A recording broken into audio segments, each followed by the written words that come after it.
नागपूर महानगरपालिका निवडणुकीत उमेदवारी न मिळाल्याने पार्टी विथ डिफरन्स असे बिरुद मिरवणाऱ्या भारतीय जनता पक्षातील नाराजी उघडपणे समोर आली आहे। अनेकांनी पक्षावरील नाराजीतून पद किंवा पक्ष सदस्यत्वाचा राजीनामा दिलाय। पक्षनेत्यांकडून नाराजींची समजूत घालण्याचे प्रयत्न सुरू होते।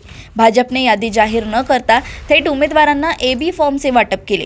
त्या डावलल्या गेल्यामुळे अनेक जण नाराज झाले। त्यातून काहींनी पक्ष सदस्यत्वाचा राजीनामा दिलाय। भाजपचा बालेकिल्ला असलेल्या प्रभाग 16 चे अध्यक्ष गजानन निशितकर यांनी पक्षाने बाहेरच्या प्रभागातील उमेदवाराला तिकीट दिल्याची नाराजी व्यक्त करत पद आणि सदस्यत्वाचा राजीनामा दिलाय। त्याबाबत त्यांनी शहराध्यक्ष दयाशंकर तिवारी यांना पत्र देखील पाठवले। बजाजनगर, लक्ष्मीनगर, देवनगर, सुरेंद्रनगर, विकासनगर, विवेकानंदनगर मधील अनेक कार्यकर्त्यांमध्ये ही नाराजीचा सूर आहे। त्यांनी देखील पक्षाच्या पदांचे राजीनामे दिले आहेत। त्याचप्रमाणे माजी महापौर अर्चना डेहनकर यांचे पती विनायक डेहनकर यांनी देखील तिकीट न मिळाल्याने पक्ष सदस्यत्वाचा राजीनामा दिलाय।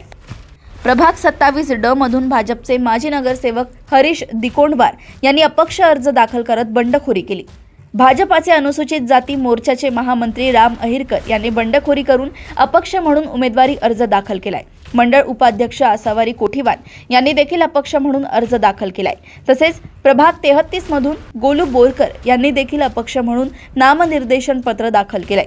प्रभाग 14 मधील सुनील अग्रवाल यांना उमेदवारी न दिल्याने 42 कार्यकर्त्यांनी सामूहिक राजीनामा दिलाय।